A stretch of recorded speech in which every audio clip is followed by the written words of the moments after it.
É com muita alegria que eu cumprimento a todos com a maravilhosa paz de nosso Senhor Jesus Cristo. Estamos aqui mais uma vez para levar ao seu coração uma palavra de Deus. Já quero dar o nosso bem-vindo, o meu bem-vindo aqui a todos vocês que estão conosco, aí nas suas casas, assentados neste dia lindo, dia do Senhor. Vamos estar juntos por alguns minutos, ouvindo lindos hinos e transmitindo uma palavra de Deus. Mas antes de eu pregar a palavra do Senhor e antes de orarmos por você, eu quero falar aqui algo interessante que eu lembrei do dia de hoje e fiquei pensando nisso.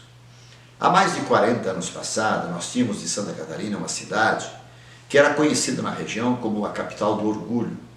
Era um povo muito arrogante, um povo muito orgulhoso.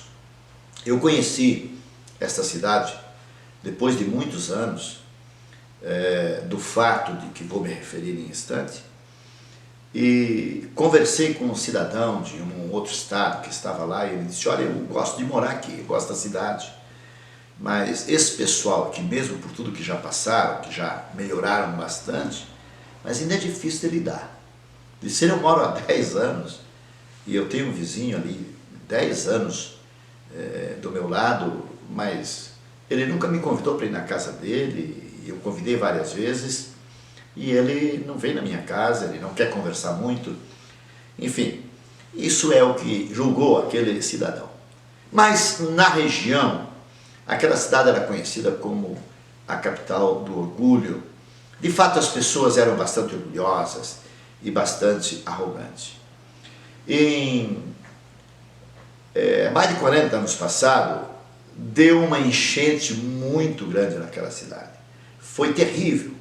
O número de mortos foi muito grande. Morreu muita gente. A enchente destruiu a cidade.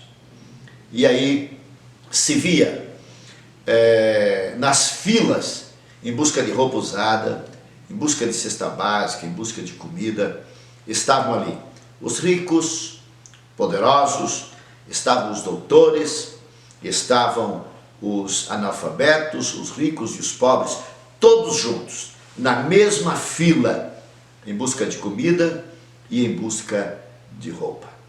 As pessoas tiveram que descer ao mesmo nível, ao mesmo patamar, à mesma necessidade. A partir dali, as pessoas começaram a conversar mais, começaram a ser mais humildes, mais quebrantadas e mais dispostas a servir, porque viram o quanto é difícil ter que ser servido. E a partir daquela tragédia naquela cidade, o Evangelho do Senhor teve portas abertas. O Evangelho do Senhor não foi mais discriminado, a igreja não foi mais discriminada, e abriu-se, escancarou-se as portas para a evangelização, muita gente se converteu, e hoje, não só a central, mas em cada bairro, tem um grande templo, ou vários templos, lotados de almas que o Senhor salvou.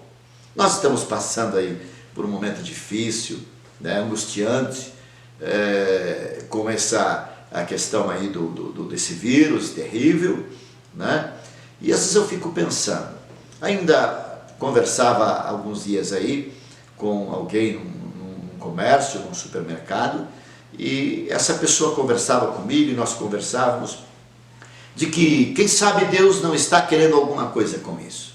Deus não mandou o vírus. Deus não mandou o vírus, não foi Ele que mandou. Não, Ele permitiu. Vocês lembram da passagem bíblica de Jó, do livro de Jó?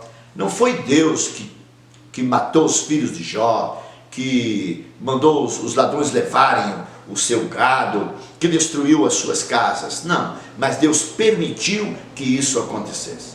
Deus permitiu. Deus tem um propósito. Nós não sabemos qual é o propósito, mas a igreja do Senhor, nós que conhecemos a palavra, devemos tirar proveito disso. Sim, nos fortalecer mais espiritualmente, sermos mais humildes, amarmos mais, e desejar mais estar na casa de Deus. Quantas vezes poderíamos estar e não fomos, porque alguma outra coisa achamos que era melhor, substituímos o culto, a igreja, por alguma outra coisa, agora nós estamos vendo a falta que faz. como gostaríamos de estarmos juntos, não é verdade? Enfim, os propósitos de Deus nós não sabemos, Ele permitiu, vamos continuar obedecendo as leis nas nossas casas e servindo a Deus em casa e ouvindo a sua palavra. Ouça um lindo hino, vamos cantar juntos, se você sabe a letra, né? A família reunida nos seus lares, vamos cantar juntos, vamos adorar a Deus. Certamente você já tirou aqueles minutos de oração, de joelho com a sua família aí, na sala da sua casa, em algum local da sua casa. Vamos louvar a Deus agora com esse hino que vai rodar, mas não saia daí, daqui a pouquinho eu volto para uma mensagem impactante de Deus para a sua vida e depois eu vou orar em seu favor. Deus abençoe. Como Bartimeu, eu preciso de um milagre, só o Senhor podes fazer. Eu farei o que for preciso para que ouça minha voz, filho de Davi, socorre-me. Sem ti eu sou tão frágil, a tua mão me sustenta de pé. Mesmo que tudo se acabe, ainda me resta a fé. O que eu não posso fazer, tu podes. A mudança que eu preciso, tu podes. O milagre que eu espero, tu podes. O Senhor vem me socorrer.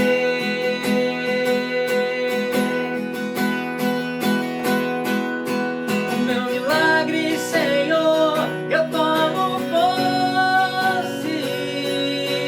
A cura que eu preciso, eu tomo posse. A minha bênção, Senhor, eu tomo posse. Abra as mãos para receber.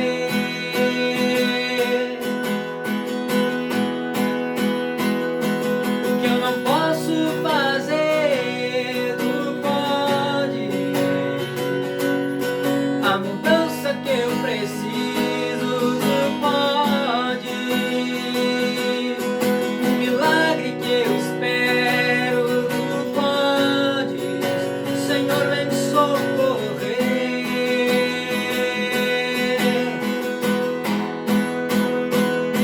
O meu milagre, Senhor, eu tomo posse. A cura que eu preciso, eu tomo posse. A minha bênção, Senhor, eu tomo posse. Abra as mãos para receber.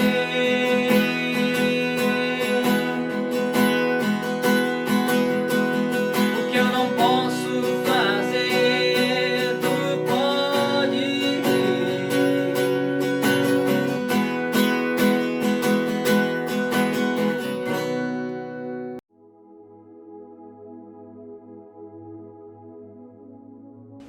Muito bem, meus irmãos, lindo hino, linda mensagem de louvor a Deus, cuja mensagem também fala ao nosso coração. Eu sempre digo que nos hinos que cantamos na igreja ou em qualquer lugar, a letra é para nós, né? Para nos edificar, mas o louvor é para Deus. Que Deus tenha recebido o louvor que nós fizemos junto com os cantores aí, com o pessoal, né? E vamos agora meditar na palavra de Deus. Eu quero ler a palavra do Senhor na epístola de Paulo aos Tessalonicenses, segunda carta de Paulo aos Tessalonicenses, capítulo de número 2, versículo 3, que nos diz: ninguém de maneira alguma vos engane, porque não será assim, sem que antes venha a apostasia e se manifeste o homem do pecado, o filho da perdição. Ainda quero ler mais, Hebreus, epístola aos Hebreus, capítulo de número 4, ou seja, capítulo 3 e versículo 12, diz assim: vede, irmãos, que nunca haja em qualquer de nós um coração mau e infiel para se apartar de Deus. Amados, nós sabemos que a Bíblia Sagrada fala de sinais que antecederiam a vinda do Senhor Jesus Cristo. Nós poderíamos ler ali no Evangelho de Mateus, capítulo de número 24, e observarmos ali vários sinais de que Jesus mesmo disse que antecederiam a vinda do Senhor. Poderíamos ler em outros textos da Bíblia Sagrada, em outros evangelhos, poderíamos ler nas epístolas, Apocalipse, enfim, são tantos os sinais que anunciam também no Antigo Testamento, anunciam quando estaria próximo a vinda do Senhor Jesus. Muitos deles são conhecidíssimos, como a existência de terremotos já tem se cumprido. Falsos profetas, já faz tempo que isso se cumpre, e a cada dia que passa, nós encontramos mais falsos profetas, se levantam mais falsos profetas, guerras e rumores de guerras, e rumores de guerras. Nós estamos vendo a cada dia as notícias de guerras e rumores de guerras. O mundo está abalado, o mundo está contristado, o mundo está apavorado, porque de vez em quando, como um vespeiro, fervem as intenções humanas, os interesses humanos, e ouvimos dizer que esse país está em conflito com aquele outro com o outro, e eles já ficam a exibir os seus poderes bélicos, sua inteligência de guerra, e nós ficamos preocupados. Mas quem lê as Sagradas Escrituras sabe que a cada dia essas ameaças de guerras e a existência das guerras existirão cada dia mais, com mais intensidade. É sinal, sem dúvida, de que a vinda do Senhor está próxima. Já falamos de falsos profetas, de terremotos, de guerras, mas a falta de amor, o amor de muitos esfriará. Aonde está hoje o amor? Em um grande número de cristãos, mas em relação ao número de pessoas que existem sobre a face da terra, o amor parece que está se extinguindo. Observando as atitudes do ser humano, às vezes dá de pensar que nem existe amor. Parece, pelas atitudes do ser humano, que o amor está mais voltado para os interesses pessoais. O amor é o amor eros, o amor carnal, é o amor filéu, o amor paternal. Mas o amor de que se esfriará é aquele que há na intenção e no coração de Deus que existisse no ser humano. O amor ágape, o amor sacrificial, pois Ele fez o homem com este amor. Quando Ele disse, façamos o homem à nossa imagem e semelhança, Ele está falando do seu caráter, do seu amor semelhante ao Pai. Cadê a semelhança em termos de amor do ser humano com o Pai Celestial? O amor tem se esfriado. Nós observamos também sobre a expansão do Evangelho, um dos sinais dos tempos.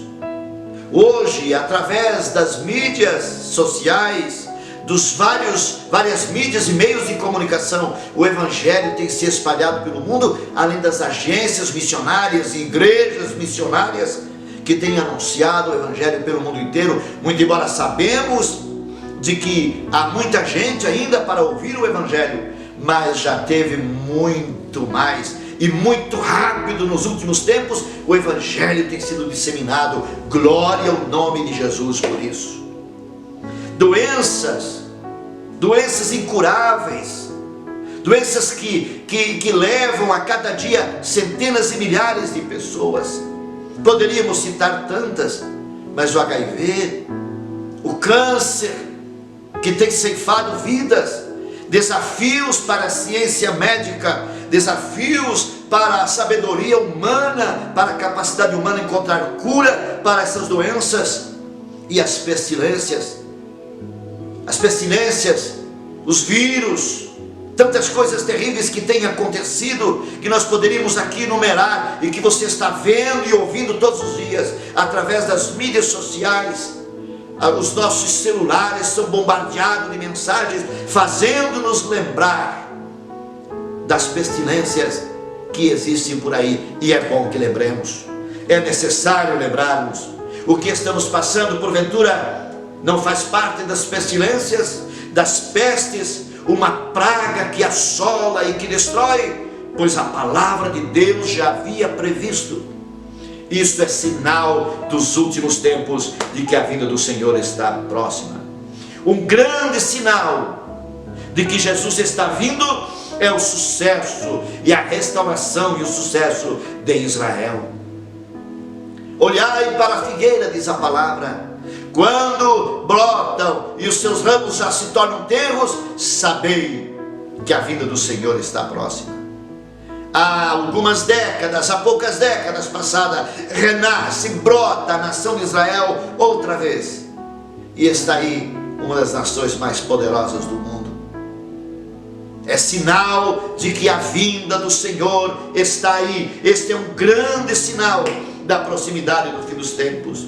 O avanço da ciência, disse Daniel, a ciência se multiplicará. O homem já está querendo chegar a Deus, ou se igualar a Deus. Mas quando as pessoas acham que são poderosas e que tudo sabem, Deus os confunde, como confundiu o povo lá em Babel. Deus os confunde, permitindo que venham as coisas das quais os homens se tornam insignificantes, pequenos, impotentes, porque não temos condições de resolver. A vinda do Senhor está muito próxima. Jesus está vindo aí. Mas eu quero falar nesta oportunidade um pouquinho convosco, meus irmãos, meus amigos, sobre o sinal evidente e eminente de que a vinda de Jesus está próxima. Eu quero falar exatamente sobre a apostasia. Esse é um dos grandes sinais da vinda do Senhor Jesus Cristo. A apostasia. Apostatar-se significa cortar o relacionamento salvífico com Cristo, ou apartar-se da união vital com Ele e da verdadeira fé nele.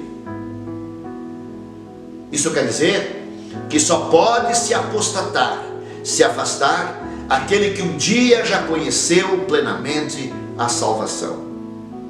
A apostasia aparece na palavra de Deus muitas vezes. Aparece no Novo Testamento, e pesquisando você pode encontrar também no Antigo Testamento profecias a respeito da apostasia como sinal dos últimos tempos. Meus amados, a apostasia, o afastar-se de Cristo, é um dos sinais da vinda do Senhor.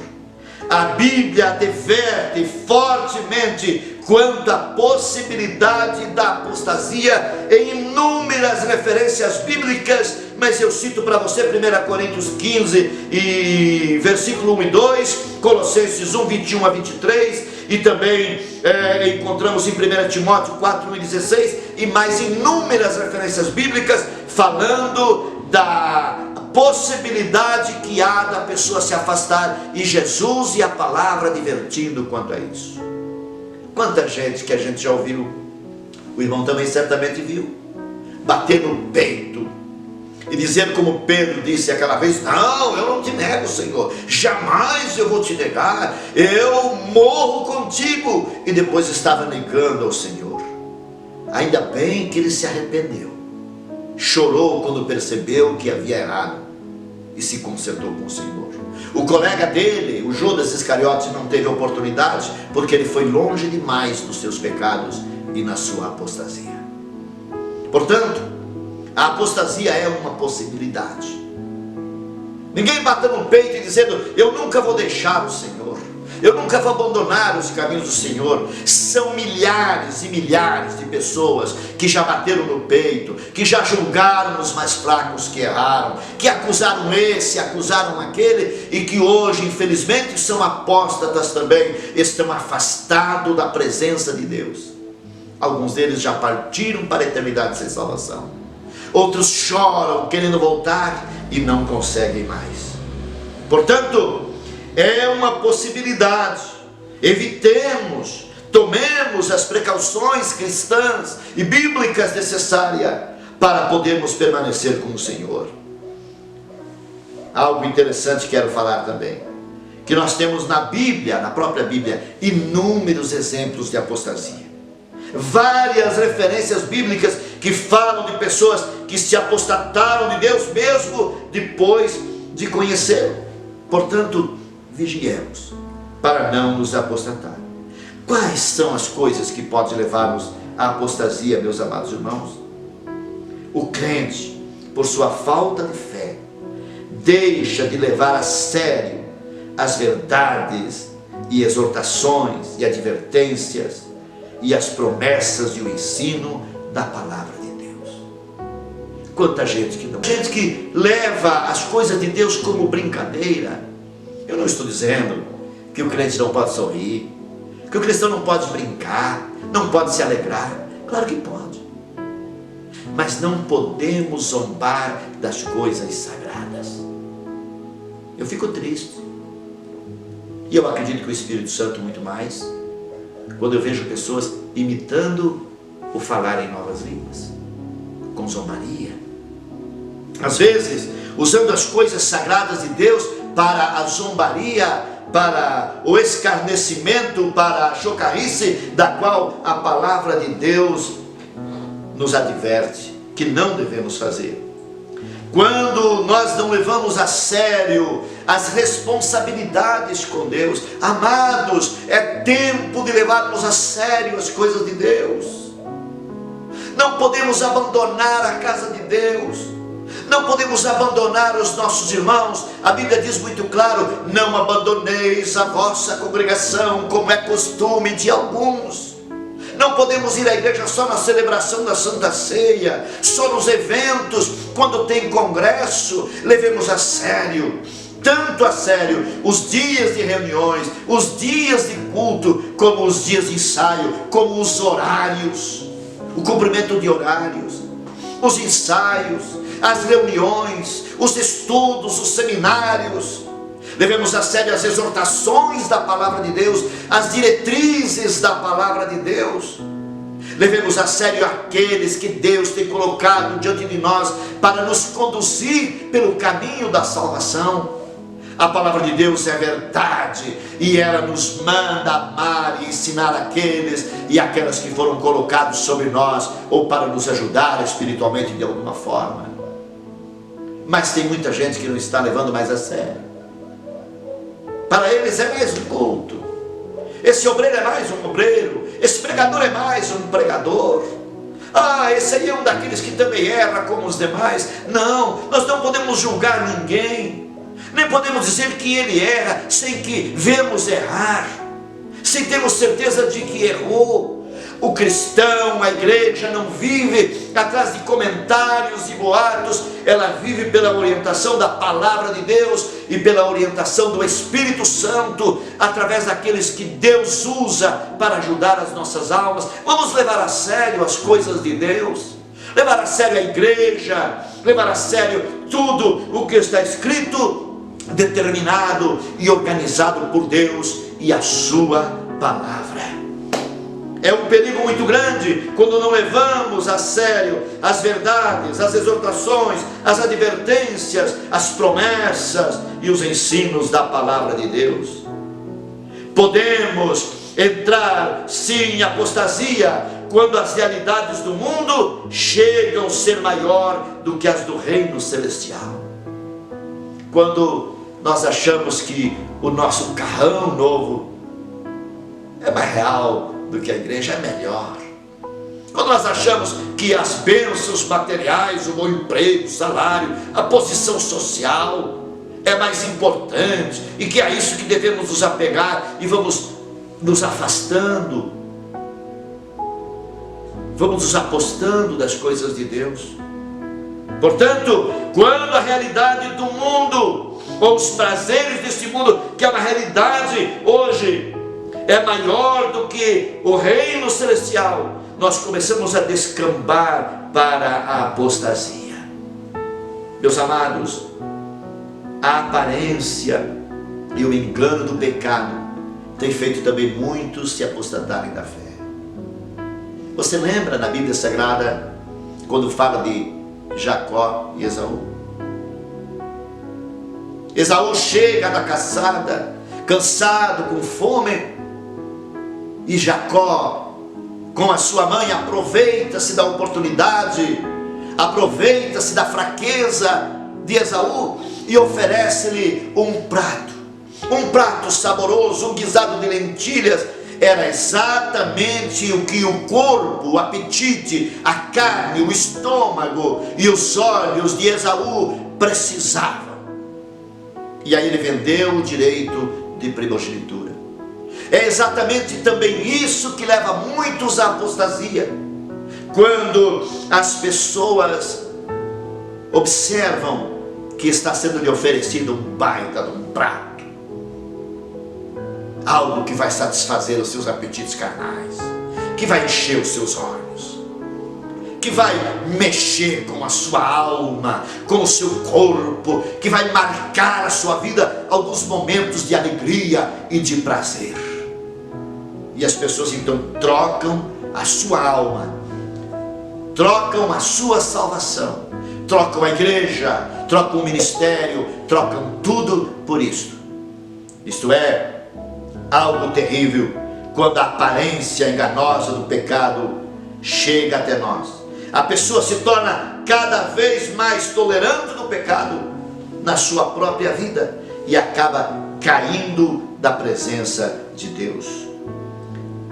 Também muitos se afastam, e precisamos cuidar para não nos afastarmos da presença de Deus por causa da dureza do coração.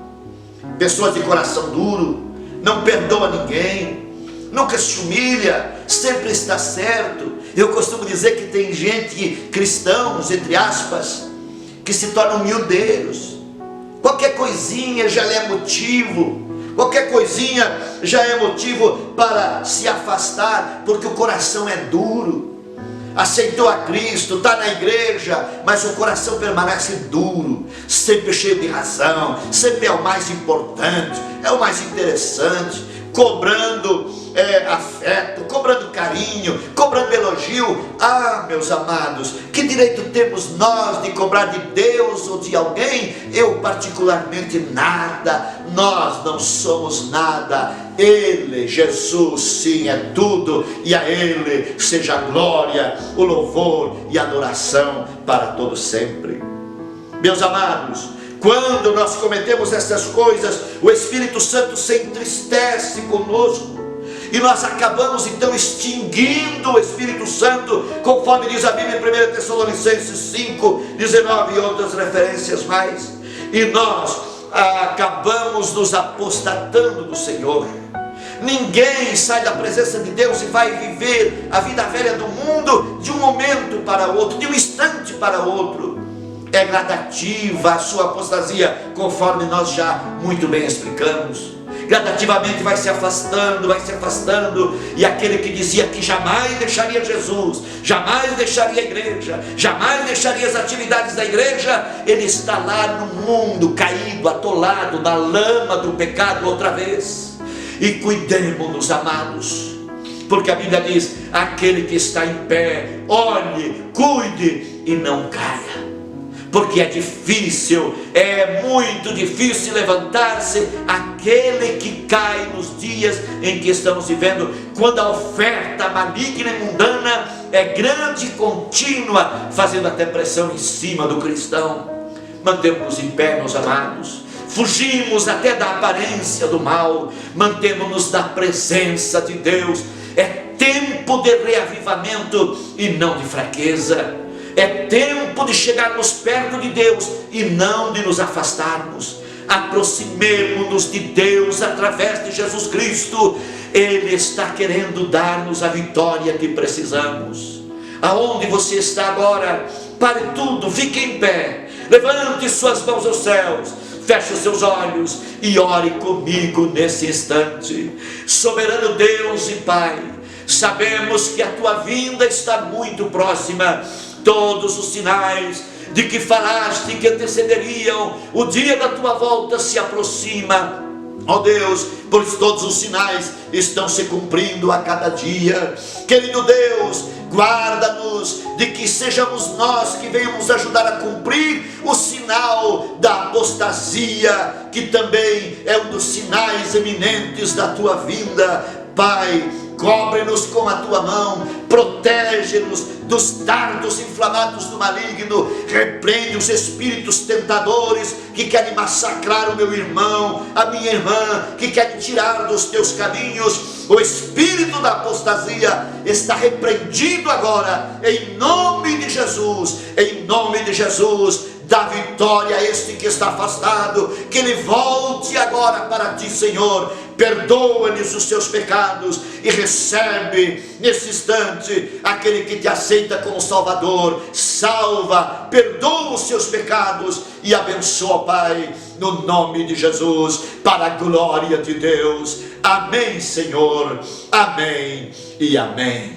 Meus amados irmãos, fique aí, não saia, ouça um louvor e em seguida eu volto, porque eu quero falar mais alguma coisa importante para você.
Quantos querem ver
Muito bem, meus amados, que bom estar com você, que bom ouvir a palavra de Deus, que bom poder falar a palavra de Deus, e gostaria que você não esquecesse dessas mensagens, gostaria que você também convidasse as pessoas a ouvir-nos todos os dias aqui, essa programação, todos os dias às 20 horas, 19h30, reúna a sua família para orar, para buscar a Deus e então ouvir a mensagem da palavra de Deus e ser abençoado. Leve adiante, propague, né? Convide as pessoas para que nós possamos juntos ser abençoados nesses tempos difíceis. Um grande abraço a todos, uma ótima semana. Não vou dizer bom trabalho, porque a maioria não está trabalhando, mas aqueles que estão trabalhando, que estão suprindo o povo, né? No supermercado, na farmácia, socorrendo as pessoas nos hospitais, a todos uma boa semana de trabalho e a todos uma boa semana. Deus abençoe a todos.